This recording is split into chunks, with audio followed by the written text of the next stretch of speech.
ultimately it's what we do when we're in a funk, when we're in a bad state, that I believe actually dictates the quality of your life.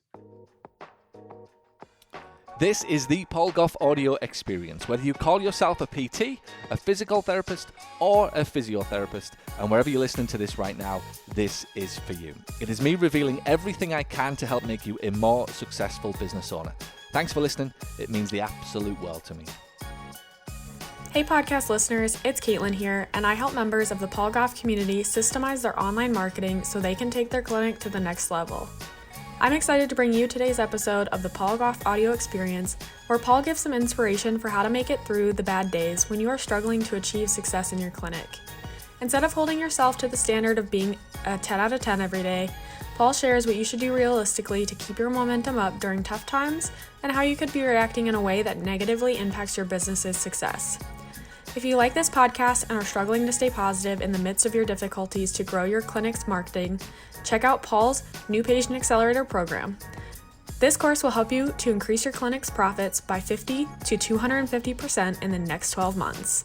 This is a must-do program for PT clinic owners struggling to market their clinic and get cash pay leads. You can learn more at ptprofitacademy.com/accelerator. Now let the show begin. And the world gives you contradictions. It gives you things that you can achieve. It's not achievable to be 10 out of 10 every day. There's a standard that you've got to set and that you've got to be able to keep. Sometimes you're going to have to play at 9 or 10 when the shit hits the fan through COVID. First 4 weeks of COVID, you probably went to a 10, and then you tap out of adrenaline, and then you drop back to your skills. What you saw, literally, that was what happened through COVID. People rose to the challenge because of adrenaline. But once you saw it in your staff, I bet you did. And why? Because people were fearful. When fear happens, people live on adrenaline.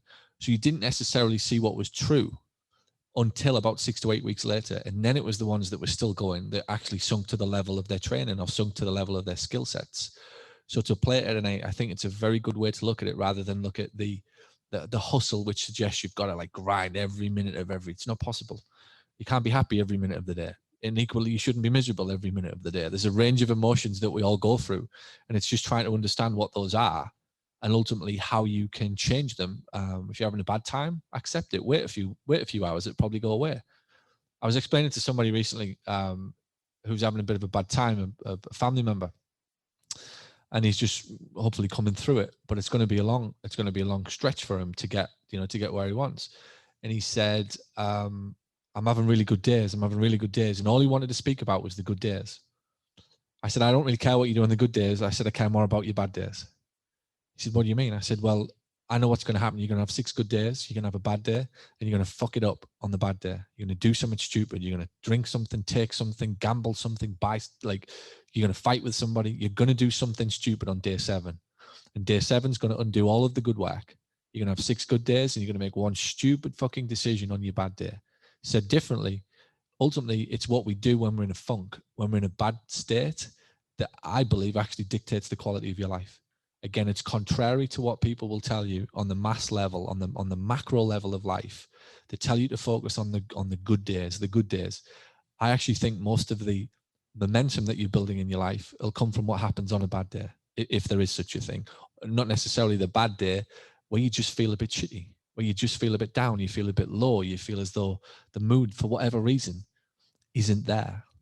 Like even living in Florida, when it's cloudy in Florida, you're like, what's wrong? Like, what's wrong with me? And it's like there's a cloud in the sky, and you're pissed off for a few hours. Like seriously, it gets to that point where you're miserable because there's like half a cloud in the sky, and we all have some version of that.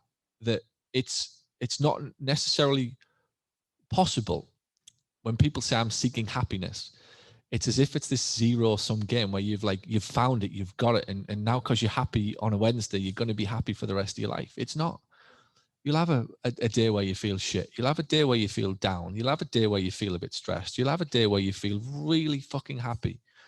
And it's, to me, the way I see it, when you feel good, like it's like really embrace the fact that you feel good, because it will go, right? It's as sure as night follows day, it will go. Something is going to come along and make you feel shit. When you're in that moment where you feel good, fucking nail it. If you've got that momentum, make sure you ride it till the cows come home, because in a couple of weeks, something will happen and derail you. But if you're feeling good, and it's like I often talk to the staff about when they're working with clients, the minute that clients start getting good results, my first response is good. Spend some fucking more money. Spend another $500. Spend another $1,000. Don't do it don't make this systematic, because it could be a period in time where there's a golden goose there right now.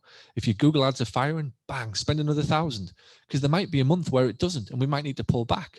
Thanksgiving or Valentine's or Christmas, where you can't control the other people that are spending money.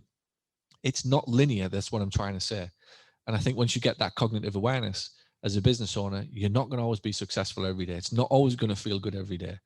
And ultimately what will get you is actually the way that you respond on the bad days. If that's, I don't like the word, but it's just easy to understand. When you feel shit, when it's gone against you, when somebody's quit, when somebody's given you shit, or a vendor's gone, or an insurance company sent you an email saying you're not getting your money, staff person says they're not coming in for a month, or announces some fucking holding you to ransom for whatever reason, right? How you react at that point on that day and how quickly you can get out of that funk is what determines how successful you are, not necessarily the 6 good days. It's the stupid fucking decision that you make on the day that doesn't go as you expected it to go that I believe dictates the quality of your business, and ultimately the same rules apply to the quality of your life. Thank you for listening to Paul Goff's audio experience. If you're brand new to Paul's world, head on over to paulsmarketingbook.com, where you can get started with his #1 best-selling marketing book for physical therapists. Or if you've been listening to the show for a while, you like what you hear and you think that you could benefit from this type of help to accelerate the growth and profitability of your practice, reach out to Paul's team at paul@paulgoff.com and tell us exactly what you're looking for. And by the way, if you know someone who would benefit from today's show, please share it with them. And if you've got any questions that you want answered, tweet Paul @thepaulgoff using the hashtag AskPG. You can also find all of these details over in today's show notes. Alright, until next time, have a wonderful day.